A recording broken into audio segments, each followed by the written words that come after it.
Welcome back to the deep dive. Today we are opening up a classic. A giant of a classic. Yeah, a massive one. And when I say classic, I don't mean a dusty book you were, forced to read in high school and promptly forgot. Right. I mean a book that feels like it actually has a pulse.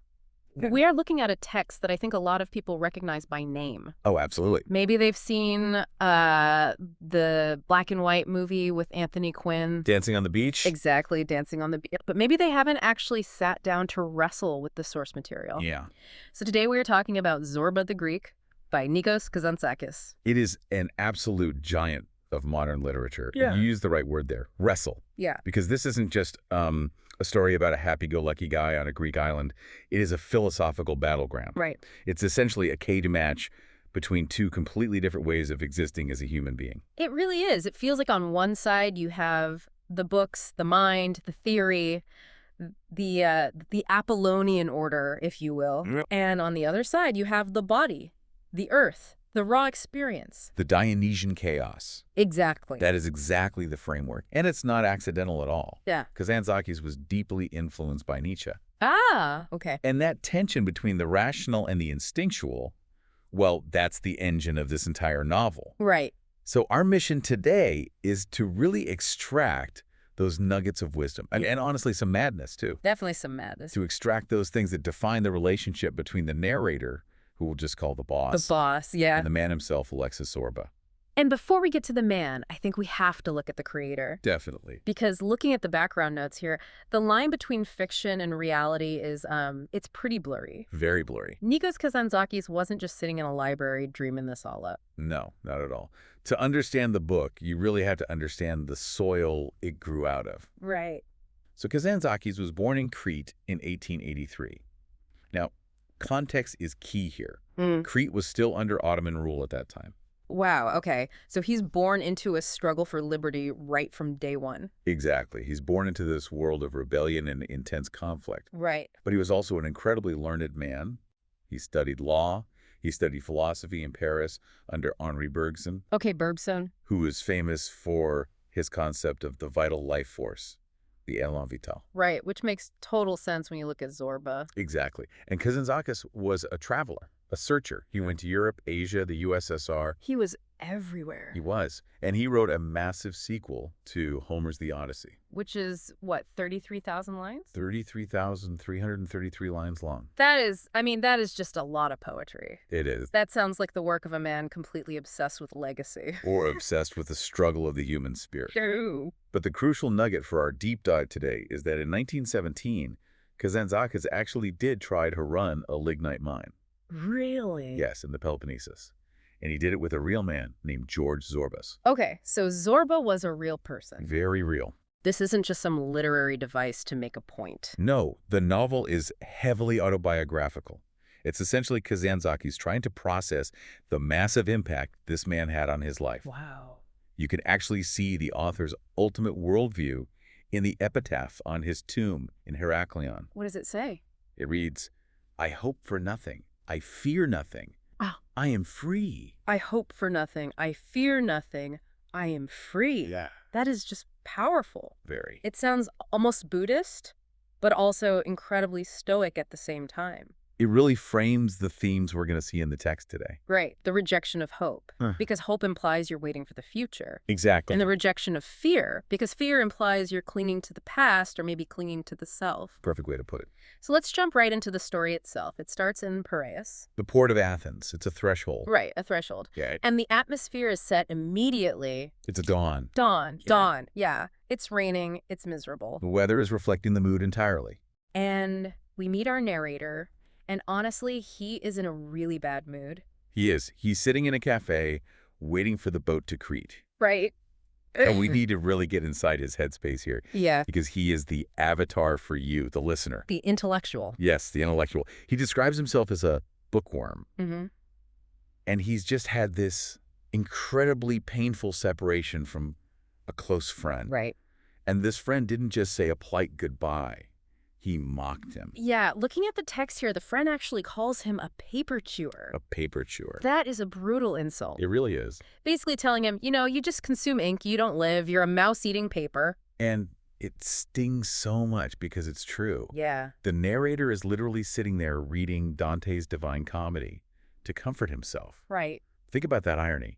He's being accused of not living in the real world, and his reaction is to dive into a 700-year-old poem. About hell and heaven. Exactly. Yeah. He is trying to escape into the intellectual world, Yeah.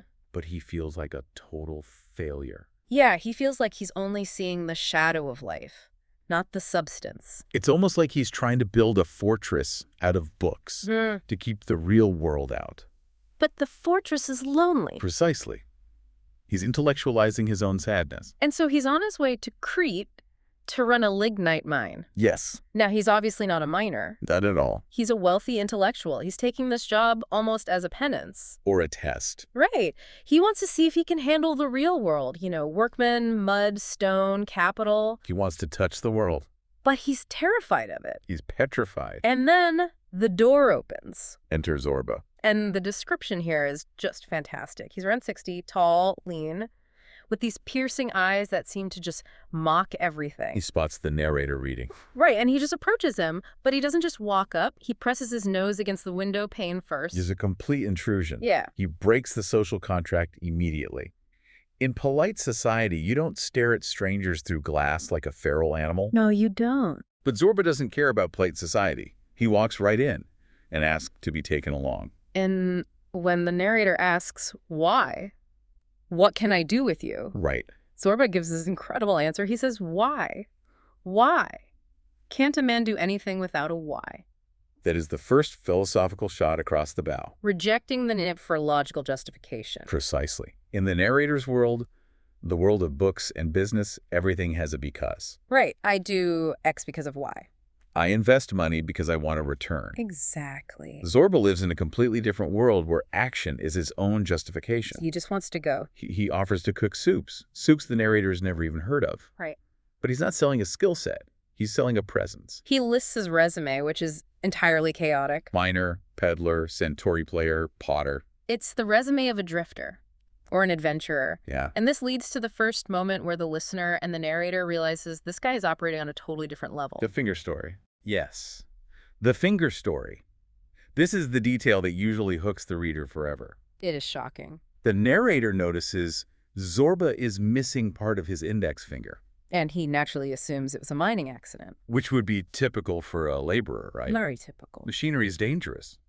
But Zorba says, no, I did it myself. He did it himself. He explains that when he was a potter, he loved the craft so much, but the finger kept getting in the way of the wheel. It was messing up the clay. It was an obstruction to his art, so he took a hatchet and just chopped it off. He chopped off his own finger because it was interfering with his pottery. Yes. That is just extreme. I mean, it borders on body horror. It is extreme, but it's absolute passion. Right. And it's a profound redefining of freedom. The narrator is horrified, naturally. Of course. He mentions an ascetic, a religious figure who cut off a body part to stop sexual temptation. Right. Trying to make sense of it through his book learning. But Zorba laughs at him. He does. He says that's completely different. How's it? Because the ascetic did it out of fear. He was afraid of his own desires. Oh, wow. Zorba did it out of love for the work. Right. He values the act of creation so highly that he will literally sacrifice his own physical integrity to perfect it. That sets the tone immediately. He really does. Zorba is not bound by the preservation of the body. He uses the body as a tool. Yes. And if the tool is broken or in the way, he fixes it or he modifies it. It's a complete lack of sentimentality about his own flesh. And he immediately follows this up with his definition of human reason. This is great. He compares reason to a miller's wife's backside. Yeah, he basically says, don't try to learn spelling from it. Meaning reason is entirely useless for the things that really matter. Like passion and art and life. So the narrator, who is somehow charmed by this raw energy... Probably because it's exactly what he feels he's missing. Exactly. He agrees. He hires him. He says, come to Crete. You'll be the foreman. We'll eat, we'll drink, and you'll play the centauri. And here is the second condition Zorba sets. The boundary. This is crucial for understanding the employer-employee dynamic here. And honestly, the dynamic of art versus commerce. Okay, unpack that. He says, I will work for you. I will dig your coal. I will manage your men. But the centauri, that is different. He says he'll only play when he's in the mood. Correct. He says the Centauri needs freedom. Right. He explicitly tells the boss that if he is forced to play, he won't be able to. He essentially draws a hard line between his labor, which can be bought for a daily wage, And his soul, which is expressed through the music, that cannot be commanded. not even by the man paying for his daily bread. It's so interesting because Zorba is destitute. He literally has nothing. Nothing at all. But he retains this absolute autonomy over his art. He tells the story of how he learned to play. He spent his marriage savings at 20 years old to buy the instrument His marriage savings. because the sound just took his breath away. It's that impulse again. He sacrifices security, the marriage savings, the future stability, all for the passion of the music. Yes. And he tells the boss, if I'm in the mood, I'll play, I'll even sing. But if you force me, it's finished. Right.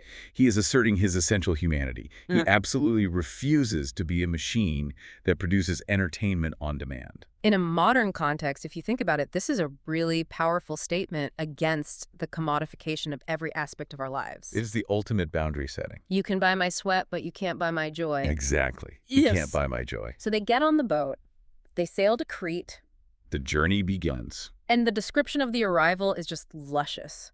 Kazantzakis paints this picture of the Cretan landscape, Austere, granite, limestone. but smelling of sage and mint. Crete is really a character in itself. It's described this great mother vibe. Right. It's harsh but life-giving. It's not the soft green landscape of Northern Europe that the narrator is probably used to reading about. It's sharp. It's clear. It demands strength from the people who live there. And they arrive at the village, which is this cluster of whitewashed houses. And they immediately run into the local color. And the most colorful of them all, Madame Hortense, Ah, yes, the stranded frigate, the stranded frigate. She is this aging, painted French woman, running a ramshackle hotel. which is basically just some old bathing huts strung together on the beach. And she is, well, she's a tragicomic figure. She represents the decaying romance of the past. She claims to have been a famous artist, Yeah. a cabaret singer. But really? Really, she was a courtesan who serviced the great powers. Wow. She tells this wildly exaggerated story about the Cretan Revolution when the fleets of England, France, Italy, and Russia were all in the harbor. The four admirals? She claims she was the mistress of all four admirals. Simultaneously. It seems she rotated based on whose ship was in port. That's quite a schedule. But she claims she single-handedly saved Crete. How? She says she would hold the admirals by their beards and bug them not to fire the cannons. Oh my God. No boom boom, she would say. No, boom, boom. That is hilarious, but also sort of incredibly sad. It is. She actually thinks her sexuality changed the course of military history. She really does. And Zorba's reaction to her is what's really fascinating here. Because you'd think he might mock her. Right. She's old. She's caked in all this thick makeup that's literally cracking in the heat. She's ridiculous by any normal standard. But he doesn't mock her at all. No, he charms her completely, He calls her my Boubolina. naming her after a great heroine of the Greek Revolution. Right. He plays along with her fantasies. There's that incredible scene where they are eating and drinking, and the parrot is just screaming Cannavaro. Which is the name of her favorite Italian admiral. And Zorba just pretends to be Cannavaro. He seduces her. He does. But why? I mean, is he just desperate? Is it simple lust? It's not desperation, and it's not simple lust either. What is it then? It's a philosophy. Zorba deeply believes that to let a woman sleep alone is a terrible sin. A sin. It doesn't matter if she is old or faded. She is a woman, and in his worldview, she has what he calls a wound that never heals. Meaning the need for love. The need for love and validation. Yes. Okay. Zorba sees right past the wrinkles and the bad makeup to the absolute essence of the female. He treats her with this kind of chivalry that is both deeply comic and really touching. It's almost like he's doing a good deed. Exactly. He's validating her entire existence. He's making her feel like the stranded frigate has finally found a captain. He turns the ridiculous into something sacred. Right. He drinks a toast to her as a figurehead of a great ship that has finally come to port. He gives her dignity. This is truly one of Zorba's superpowers. He can re-enchant the world. Re-enchant the world. I love that phrasing. Where the narrator sees a sad old prostitute, Zorba sees a queen who needs a king. That is a beautiful way to put it. Yeah. So they settle in. Zorba takes charge of the mine. Time to work. And this is where we see Zorba, the workman. The narrator tries to get involved, right? Yeah. He wants to be the good boss. The narrator is a pure idealist. Yes. Probably a socialist at heart, given the time period and his education. Right. He wants to bond with the workmen, understand their daily problems, maybe form some kind of brotherhood. He sees them as equals. He wants to flatten the hierarchy completely. He wants to sit in the dirt with them and eat with them. And Zorba shuts that down immediately. Hard. Zorba tells him, boss, stop meddling. Just flat out. He believes that if you are too soft with the men, they will slack off and ruin the project. He says, man is a brute. Yes. If you're cruel to him, he respects you. If you're soft, he'll crush you. That is a very, very cynical view. It's a view born of raw experience. Right. He's seen a lot. Zorba has been everywhere. Macedonia, Russia, the Balkans. He's seen wars, revolutions, massacres. The dark side of humanity. He tells the narrator that he used to believe in saving nations, in saving people. And now. Now, he believes in nothing but Zorba. Wow. Not because Zorba is morally better, but because Zorba is the only thing he actually has control over. He realizes that the people is just an abstraction. But the man right in front of you is a reality. And that reality is often incredibly ugly. But despite the cynicism, when he works harder than anyone else. He certainly doesn't lead from the back. No. He becomes one with the mine. There's that incredible description of him sensing a gallery roof is about to collapse. He smells the coal. He listens to the earth shifting. It's intuitive. Like an animal sensing an earthquake. And when the collapse happens, and this is a highly pivotal scene, Zorba doesn't run first. No, he stays behind. He stays behind to prop up the massive roof with a tree trunk so the rest of the men can escape. He literally risks his life. He does. And the irony is, once everyone is out and safe, he's furious. But not because of the danger? No, because the men left their picks and shovels behind in their panic. Right, he yells at them for leaving the tools. It perfectly shows his priorities. The work is sacred. The tools are sacred. Cowardice is the only real sin in the workplace for him. Yes. And then, immediately after this near-death experience, what does he do? He eats. He eats like a wolf. The narrator is deeply shaken. Contemplative. Probably thinking about his own mortality and writing a poem about death in his head. And Zorba is just stoking the engine. He says he needs to refill the machine. It's this immediate instinctual return to the physical. He doesn't dwell on the trauma at all. He fuels the body for the next day's work. This is the Dionysian element we talked about. The absolute acceptance of life's violence followed by an immediate return to life's pleasures. It's pure biological resilience. Not the mental resilience we read about in self-help books. Exactly. He digests the trauma right along with the food. Which brings us to the real core of the deep dive, Zorba's philosophy. Yes. We've touched on it, but let's really unpack it now. Because he has very specific, almost bizarre views on God, on sin, on everything. His theology is highly unique. Very. He views God not as a strict judge holding a rule book, but as a sort of great lord. A great lord who is very much like Zorba himself, just bigger and stronger. Exactly. Zorba imagines God sitting up in a hut made of clouds. Holding a sponge. Holding a sponge. A sponge to wipe away sins. That is just a great image. Zorba believes God knows that man is weak, that he's made of mud and guts and instinct. Right. So when a soul comes up for judgment, God just wipes the slate clean. He's bored by the list of petty sins. I stole a chicken.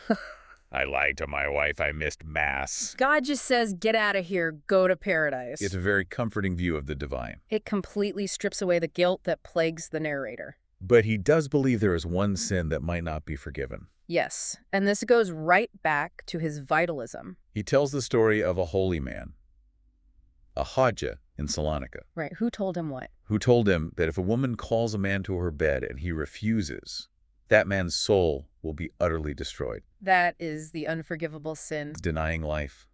Denying the call of nature. That is certainly not what they teach in Sunday school. Definitely not. But for Zorba, life with a capital L is the ultimate good.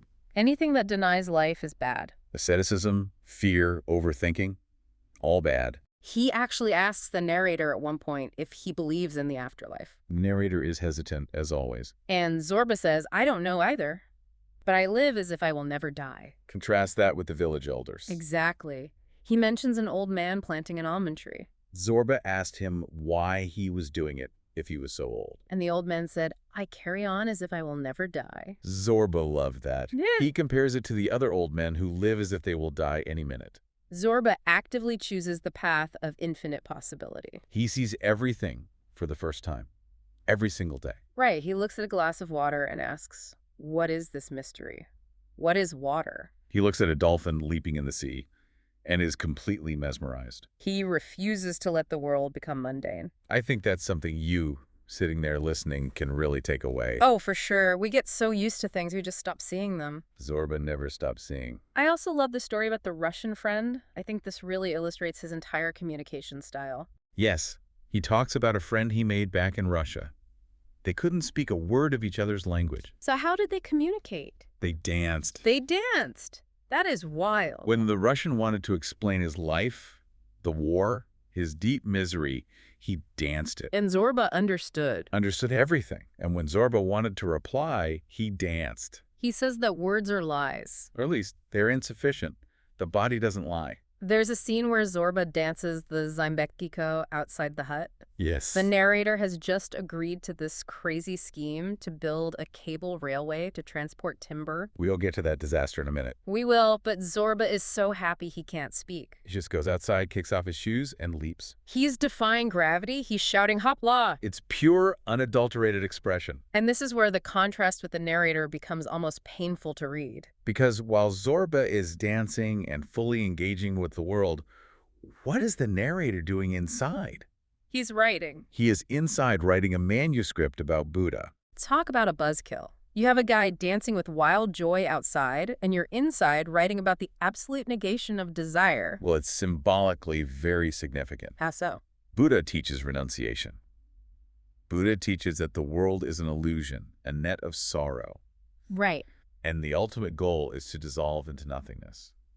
Nirvana. So you have Zorba, who embraces the mud, the food, the women, the hard work. Then you have the narrator, trying to dissolve all of that into paper, into ink. He is trying to edit life rather than actually live it. He's trying to protect himself from the pain of life by turning it into philosophy. There's that haunting parable the narrator remembers right around this time.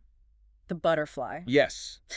I think this is the absolute key to understanding the narrator's guilt. This is one of the most beautiful and tragic passages in the entire book. The narrator recalls walking in the woods. And seeing a cocoon in the bark of a tree. Right. He saw the butterfly inside struggling to come out. It was moving slowly. Nature taking its time. But he was impatient. He wanted to help it. So he bent down and breathed his warm breath heavily onto the cocoon. To speed it up. Basically to play God. To speed it up. And it worked. The artificial warmth forced the cocoon open prematurely. But the butterfly that came out was undeveloped. Its wings were totally crumpled and stuck together. It couldn't fly. It just shuddered and died right there in his palm. That is heartbreaking. It is the defining moment of guilt for the narrator. He realized that you cannot force the eternal rhythm of things. Nature has its own specific time. By trying to rush life, by trying to intellectualize it or control it, he destroyed it. He realizes his entire life has been breathing on the cocoon. He reads books to understand life instead of letting life happen to him. He feels immense guilt for violating the natural order. And Zorba is the living, breathing rebuke to that. Zorba waits for the fruit to ripen. Zorba flows with the rhythm. That story really hits hard because, think about it, how often do we do that? All the time. We try to hack our lives, hack our relationships, speed up every process. And we end up with crumpled wings. Exactly. It's a huge warning against the modern obsession with optimization. Some things just take time. They do. And the struggle between the natural rhythm and the intellectual intervention really comes to a head with the widow. Yes. Now, we need to talk about the widow because this is where the story gets incredibly dark. Very dark. This isn't just a happy romp on an island anymore. There is profound tragedy here. Deep tragedy. The widow is this beautiful woman living in the village. She's young, she's highly desirable, and she lives completely alone. And because of this, the entire village is obsessed with her. The men lust after her, and the women hate her. She disrupts the social order just by existing as an independent, beautiful woman. She's a scapegoat. She's the disruption. And there's a young man in the village named Pavli. The son of the village elder. Right, Mavrandoni. Yes. But Pavli is desperately in love with the widow. she rejects him. She rejects everyone. And Pavli, in his shame and absolute despair, drowns himself. And the village blames her. They don't blame the boy's fragility or the pressure of the village. They squarely blame the woman's beauty. Now, Zorba sees this situation clearly. He does. He tells the boss, "You must go to her." He keeps pushing the narrator. He says, she's a woman, she's weak, she needs a man. Go to her. It sounds quite sexist to modern ears, obviously, but in the context of the village... But in the context of the village, Zorba is being fiercely pragmatic. He isn't just trying to get his boss laid. No. He believes that by satisfying nature, by creating a human connection, you can avert a tragedy. He believes the narrator has a physical duty to comfort her and perhaps physically shield her from the mob. He sees that her isolation is acutely dangerous. But the narrator hesitates. He is paralyzed. He's the intellectual. He thinks about the consequences. He thinks about the trouble. He intellectualizes his own desire until it completely disappears. And because he hesitates, the tension in the village builds to a boiling point. There is a vital scene on New Year's Day. Right, where he finally sees her in the orange grove. She looks right at him. She invites him with her eyes.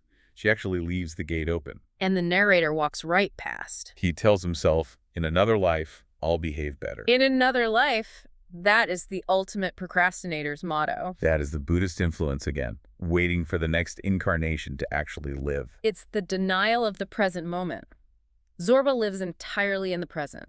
The narrator lives in the hypothetical. But eventually he does go to her. He does, eventually, on Easter. Like the timing is everything. The tragedy with the village has already festered too long. The hatred has boiled over. We won't spoil the specific violent climax of the widow's story for those who haven't read the book. It is truly shocking to read. But suffice it to say, the narrator's passivity directly contributes to a horrific outcome. The collision between the primitive, brutal morality of the village and the widow's independence ends in blood. And Zorba is the only one who actually tries to physically intervene, fighting off the mob with a knife, while the narrator stands by, horrified but completely ineffective. It starkly highlights the difference between them. Zorba acts. The narrator observes. Zorba risks his skin. The narrator wrings his hands. And writes. He observes and he writes. He turns the blood into ink. That is his curse. He transmutes reality into art, but he completely fails to alter reality itself when it matters. Let's pivot slightly to the great plan, the cable railway. Yes. Because amidst all this intense philosophy and village tragedy, they are supposedly running a business. Supposedly. Zorba comes up with this grand scheme. There is a massive forest belonging to a monastery on top of the mountain. And Zorba thinks, if we can get that timber down to the coast, we can sell it and make an absolute fortune. But there are no roads. So he designs an overhead cable system. It sounds incredibly risky. I mean, Zorba is a miner, not an engineer. It is highly risky. Yeah. But the narrator agrees to it. And this is interesting to me. He agrees not because he thinks it will work or because he wants the money. He treats it as a game. He realizes he is genuinely happy living this simple, gritty life with Zorba. And he wants to prolong it. He's willing to literally burn his own money just to keep the adventure going. That's a huge shift for him. It really is. At the start of the book, he desperately wanted to prove he could be a ruthless businessman. Now he's starting to value the experience over the result. They spend Christmas and New Year's working on this massive project. And there's a wonderful scene at the Christmas Mass. Zorba is there, and he questions the virgin birth. He's a total skeptic. But he's still moved by the story.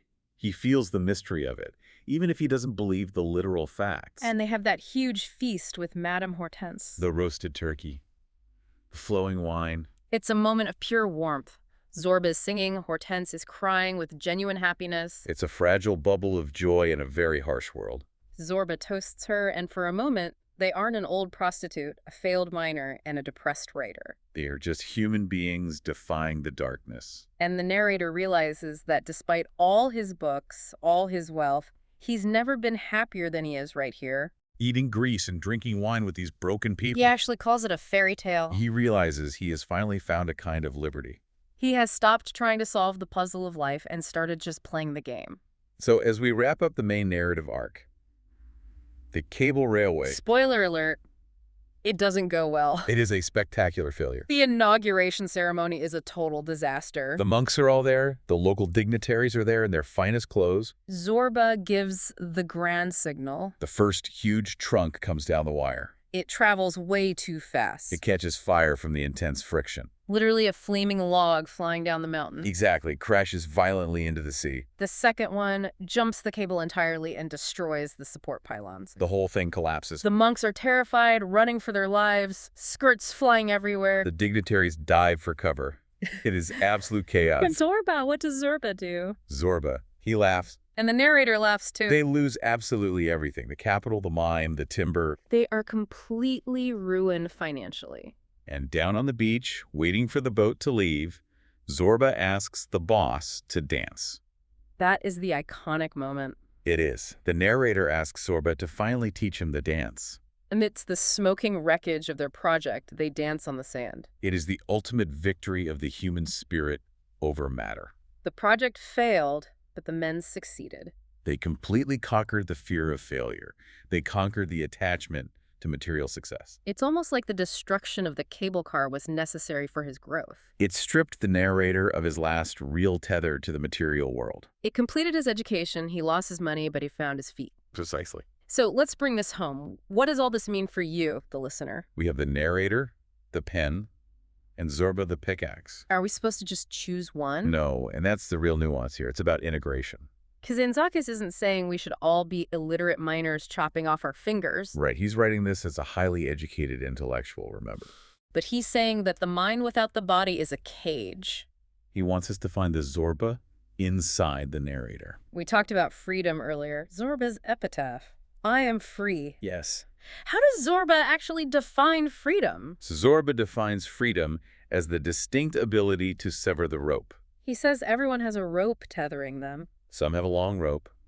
They think they're free, but they aren't. They just have a bigger pasture to graze in. Maybe that's the narrator at the start of the book. He has money, education, global travel. A very long rope.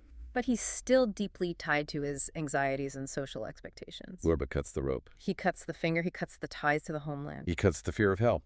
He accepts the consequences of his actions fully. And the narrator, what's his final lesson? The narrator learns that life isn't a problem to be solved. It's not a manuscript to be carefully edited. It's a messy reality to be experienced. You can't learn to swim by reading a treatise on hydrodynamics. You have to get wet.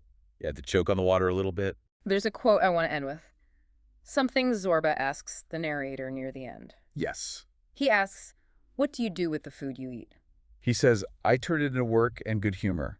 You turn it into God. You turn it into God, meaning into theory, into anxiety, into abstraction. Into something completely intangible. Zorba turns energy into action. The narrator turns energy into thought. And Zorba suggests that maybe, just maybe, the action is the holier thing. That is the question we'll leave you with today. In your own life, are you turning your energy into paper, into worry, theory, endless planning? Or are you turning it into dance? Are you breathing on the cocoon, trying to force the outcome? Or are you letting the butterfly emerge in the sun? It's a question definitely worth answering. Thanks for joining us on this deep dive into Zorba the Greek. Go out there and cut the rope. We'll see you next time.